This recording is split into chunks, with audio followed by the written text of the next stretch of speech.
Hi friends, welcome back to Geetha Kannadathi all in one vlogs. ಎಲ್ಲರೂ ಹೇಗಿದ್ದೀರಾ? ಚೆನ್ನಾಗಿದ್ದೀರಾ ಅಂತ ಭಾವಿಸ್ತೀನಿ. ನಾನು ಸಹ ಚೆನ್ನಾಗಿದ್ದೀನಿ.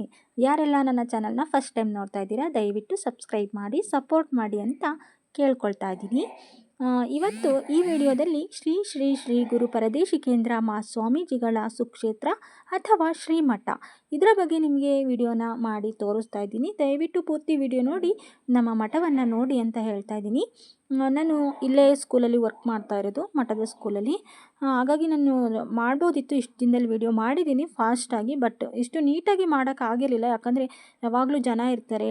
ನನಗೆ ರಜೆ ಇದ್ದಾಗ ಎಲ್ರಿಗೂ ರಜೆ ಇರುತ್ತೆ. ಹಾಗಾಗಿ ಅವರು ಸಹ ಸಂಡೇ ಅಂತ ಜನ ಬರ್ತಿರ್ತಾರೆ. ನನಗೆ ಆವಾಗ ಫೋನ್ ಇಟ್ಕೊಂಡು ವೀಡಿಯೋ ಮಾಡೋಕ್ಕೆಲ್ಲ ಒಂಥರ ಮುಜುಗರ ಆಗುತ್ತೆ. ಹಾಗಾಗಿ ಇವತ್ತು ಫ್ರೀ ಇತ್ತು. ನನ್ನ ತಂಗಿ ಮತ್ತು ನನ್ನ ತಂಗಿ ಪಾಪು, ನಮ್ಮ ಚಿಕ್ಕಪ್ಪ, ಇವರು ನಾಗರನವಿಲೆ ಅಂತ ಇಲ್ಲಿಗೆ ಹತ್ರ ಆಗುತ್ತೆ, ಅಲ್ಲಿಗೆ ಹೋಗಿ ಮುಡಿ ಕೊಟ್ಟು ಬಂದಿದ್ದರು. ಹಾಗಾಗಿ ಗದ್ಗೆಗೂ ಬಂದರು. ಹಾಗೆ ನಾನು ಸಹ ಜನ ಯಾರೂ ಇಲ್ಲ, ಆರಾಮಾಗಿದೆ, ಫ್ರೀ ಆಗಿದೆ, ತುಂಬ ಚೆನ್ನಾಗಿ ವೀಡಿಯೋ ಮಾಡ್ಬೋದು ಅಂತ ನಾನು ವೀಡಿಯೋ ಮಾಡೋಕ್ಕೆ ಸ್ಟಾರ್ಟ್ ಮಾಡಿದೆ ಅಂತಲೇ ಹೇಳ್ಬೋದು. ಸ್ನೇಹಿತರೆ, ನಾವಿವಾಗ ಹೋಗ್ತಾ ಇರೋದು ಗದ್ಗೆ ಅಂತ ಹೇಳ್ಬಿಟ್ಟು. ಈ ಒಂದು ಜಾಗವನ್ನು ಎಲ್ಲ ಭಕ್ತರು ಎಲ್ಲರೂ ಸಹ ಇದನ್ನು ಗದ್ಗೆ ಅಂತಲೇ ಹೇಳೋದು. ಯಾಕಂದರೆ ಈಗ ಇರ್ತಕ್ಕಂಥವ್ರು 7ನೇ ಶ್ರೀ ಶ್ರೀ ಶ್ರೀ ಗುರು ಪರದೇಶಿಕೇಂದ್ರ ಸ್ವಾಮೀಜಿಯವರು. ಅದಕ್ಕಿಂತ ಮುಂಚೆ 6 ಜನ ಸ್ವಾಮೀಜಿಗಳ ಗದ್ದುಗೆಗಳು ಇಲ್ಲೇ ಇರೋದ್ರಿಂದ ಈ ಒಂದು ಜಾಗವನ್ನು ಗದ್ಗೆ ಅಂತಲೇ ಹೇಳೋದು. ನೀವು ಬಂದರೂ ಸಹ, ನಾವು ಯಾರು ಬಂದರೂ ಸಹ ಗದ್ಗೆ ಒಳಗೆ ಹೋಗಿ ಅಂತಲೇ ಹೇಳೋದು, ಅಥವಾ ಗದ್ಗೆ ಒಳಗೆ ಹೋಗಿ ಬಂದ್ರಾ ಅಂತಲೂ ಹೇಳ್ಬೋದು, ಅಥವಾ ಗದ್ಗೆ ಒಳಗೆ ಹೋಗಿ ಬಂದ್ವಿ ಅಂತಲೂ ಹೇಳ್ತೇವೆ. ಹಾಗಾಗಿ ಗದ್ಗೆ ಅಂತೀವಿ. ಇದು ಬಂದು ಭಜನೆ ಮಂದಿರ ಅಂತ ಒಂದು ರೌಂಡ್ ಬಂದಮೇಲೆ ಸಿಗುತ್ತೆ ನೋಡಿ.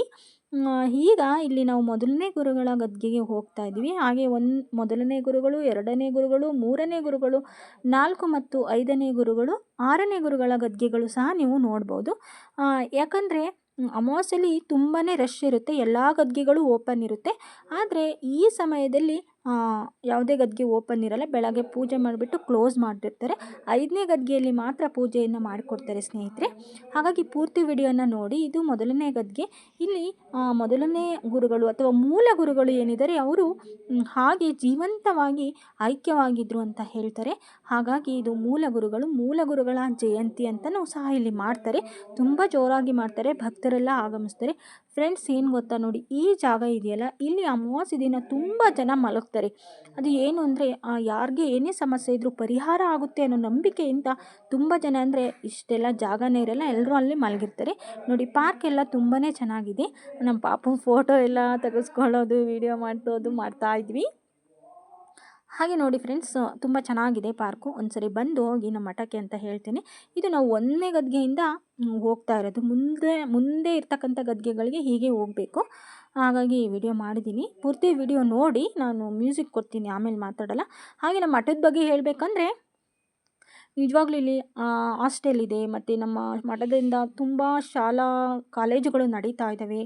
ನಮ್ಮ ಗುರುಗಳು ನಮಗೆಲ್ಲವರಿಗೂ ಒಂದು ಸೇವೆ ಮಾಡೋ ಅವಕಾಶವನ್ನು ಕೊಟ್ಟಿದ್ದಾರೆ. ನಮಗೂ ಒಂಥರ ಪುಣ್ಯ ಅನಿಸುತ್ತೆ, ನಾವು ಇಲ್ಲಿ ವರ್ಕನ್ನು ಮಾಡ್ತಾ ಇರೋದು. ಎಲ್ರದ್ದು ಸಹ ಪುಣ್ಯ ಅಂತಲೇ ಹೇಳ್ಬೋದು. ಇಂಥ ಸ್ಥಳದಲ್ಲಿ ನಾವಿದ್ದೀವಿ ಅಂದರೆ ನಮ್ಮದು ಯಾವುದೋ ಜನ್ಮದ ಪುಣ್ಯ ಅಂತ ಹೇಳ್ಬೋದು.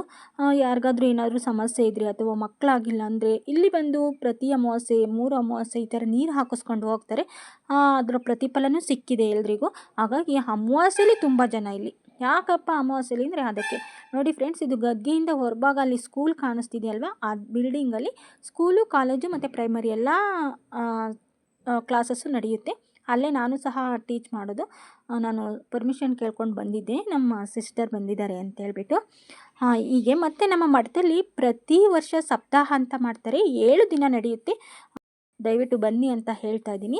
ನೋಡಿ, ಗದ್ಗೆಗಳು ಫುಲ್ಲು ಗದ್ಗೆಗಳೇ ಇರೋದು. ನೆಕ್ಸ್ಟು ನಾವು 1ನೇ ಗದ್ಗೆ ನೋಡಿದ್ವಿ, ನೆಕ್ಸ್ಟು 2ನೇ ಗದ್ಗೆ, 3, 4, ಆಮೇಲೆ 5ನೇ ಗದ್ಗೆ, ಆಮೇಲೆ 6, ಆಮೇಲೆ ಭಜನೆ ಮಂದಿರ, ಇಷ್ಟೆಲ್ಲ ನೋಡ್ತೀವಿ. ಹಾಗೆ ಸ್ವಾಮೀಜಿ ಇರ್ತಕ್ಕಂಥದ್ದು ಮಹಾಮನೆ ಅಂತ ಹೇಳ್ತೀವಿ. ಉರುಗದ್ಗೆಯಲ್ಲಿ ಹೆಚ್ಚು ಹೆಸರಾಗಿರ್ತಕ್ಕಂಥ ಉರುಗದ್ಗೆ ಅಂತ ಇದೆ. ಅಲ್ಲಿ ಯಾರಾದರೂ ಆಣೆ ಪ್ರಮಾಣ, ಸತ್ಯ ಹೇಳೋದು, ಸುಳ್ಳು ಹೇಳಬಾರ್ದು ಅಂತ ತುಂಬ ಇದೆ.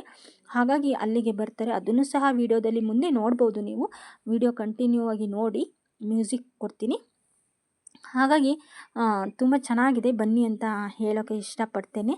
ನಮಗಂತೂ ತುಂಬ ಖುಷಿಯಾಗಿದೆ ಇಲ್ಲಿರೋದು.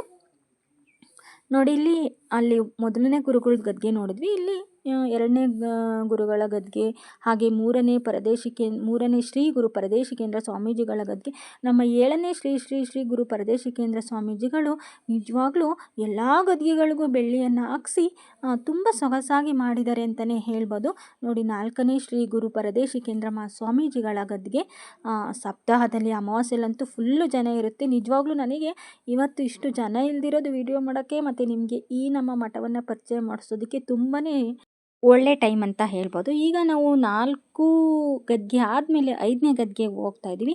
5ನೇ ಗದ್ಗೆನಲ್ಲಿ ಯಾವಾಗಲೂ ಪೂಜೆ ನಡೀತಾ ಇರುತ್ತೆ. ಅಲ್ಲಿ ಮಾತ್ರ ಶಿವಲಿಂಗದ ಸ್ಥಾಪನೆಯಾಗಿದೆ, ಸ್ಫಟಿಕಲಿಂಗದ ಸ್ಥಾಪನೆಯಾಗಿದೆ. ಅಲ್ಲಿ ಪ್ರತಿದಿನ ಪೂಜೆ ನಡೆಯುತ್ತೆ. ಇನ್ನು ಎಲ್ಲ ಗದ್ಗೆಗಳಲ್ಲೂ ಬೆಳಗ್ಗೆ, ಸಂಜೆ ಮತ್ತು ಅಮಾವಾಸ್ಯೆಲಿ ಓಪನ್ ಇರುತ್ತೆ. ಹಗಲೆಲ್ಲ ಓಪನ್ ಇರಲ್ಲ. ಆದರೆ 5ನೇ ಗದ್ಗೆಲಿ ಪ್ರತಿದಿನ ಓಪನ್ ಇರುತ್ತೆ. ನೋಡಿ ಬಸವಣ್ಣ ಇದೆ 5ನೇ ಗದ್ಗೆ ಮುಂದೆ. ಶಿವಲಿಂಗ ಇರೋದ್ರಿಂದ ಹಾಗಾಗಿ ಬಸವಣ್ಣನ ಸ್ಥಾಪನೆಯನ್ನು ಸಹ ಮಾಡಿದ್ದಾರೆ ಅಂತಲೇ ಹೇಳ್ಬೋದು. ಇಲ್ಲೆಲ್ಲ ಕ್ಯೂ ನಿಂತಿರ್ತಾರೆ. ಅಮಾವಾಸ್ಯೆಲಿ ಇಷ್ಟು ನಾವು ಫ್ರೀಯಾಗಿ ಹೋಗೋಕ್ಕಾಗಲ್ಲ, ತುಂಬಾ ಜನ ಇರ್ತಾರೆ ನಿಜವಾಗ್ಲೂ. ನೋಡಿ 5ನೇ ಶ್ರೀ ಗುರು ಪರದೇಶಿಕೇಂದ್ರ ಸ್ವಾಮೀಜಿ ಗದ್ದುಗೆ. ನೋಡಿ ಫ್ರೆಂಡ್ಸ್, ನೀವು ಸಹ ನಮ್ಮ ಗುರುಗಳ ಶಿವನ ಆಶೀರ್ವಾದವನ್ನು ಪಡ್ಕೊಳ್ಳಿ ಅಂತ ಹೇಳ್ತಾ ಇದ್ದೀನಿ. ನಮ್ಮ ಮಠದ ವಿಶೇಷ ಅಂದರೆ ಎಲ್ಲೇ ಹೋಗಿ ವಿಭೂತಿ ಧಾರಣೆ ಮಾಡ್ಕೊಳ್ಳೇಬೇಕು. ವಿಭೂತಿ ಇಟ್ಟೇ ಇರ್ತಾರೆ ಎಲ್ಲ ಗದ್ಗೆಗಳಲ್ಲೂ, ಎಲ್ಲ ಸ್ಥಳಗಳಲ್ಲೂ. ಸ್ನೇಹಿತರೆ, ಇದು 5ನೇ ಗದ್ಗೆ.